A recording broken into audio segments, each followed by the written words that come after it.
Shortcut দিয়ে 3 ফিটের ডোর design করুন খুব সহজে। বিশেষ করে যারা ডোর ডিজাইন শিখতে চাচ্ছেন তারা এই ভিডিওটা দেখবেন। সর্বপ্রথম ডোরের কালারটা দিয়ে দিবেন। এখান থেকে আমরা উডেন একটা কালার দিচ্ছি, লাইনে শর্টকাট এল লেখে এটা। এখান থেকে আমরা 3 ফিট নেব, যেহেতু 3 ফিটের ডোর করব। 3 ফিট পার্টিশন অলটা 5 ইঞ্চি, 5, এদিকে 2, একইভাবে এদিকে 2, এদিকে 1, এদিকে 3। এই অবজেক্টটা সিলেক্ট করে মিরর করে দিবেন, এমআই লেখে এন্টার, মিড পয়েন্ট ধরবেন, সুন্দরভাবে মিরর করে দিবেন।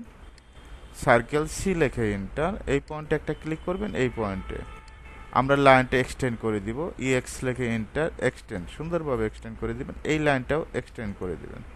তারপর আমরা ট্রিম করে দিব, এই অবজেক্টটা ট্রিম, এটাও ট্রিম, এই অবজেক্টটা ট্রিম হবে, এই অবজেক্টটা জাস্ট ডিজাইনের জন্য এটা ট্রিম করবেন, একটু জুম করে কাজ করবেন, এটাও ট্রিম করবেন।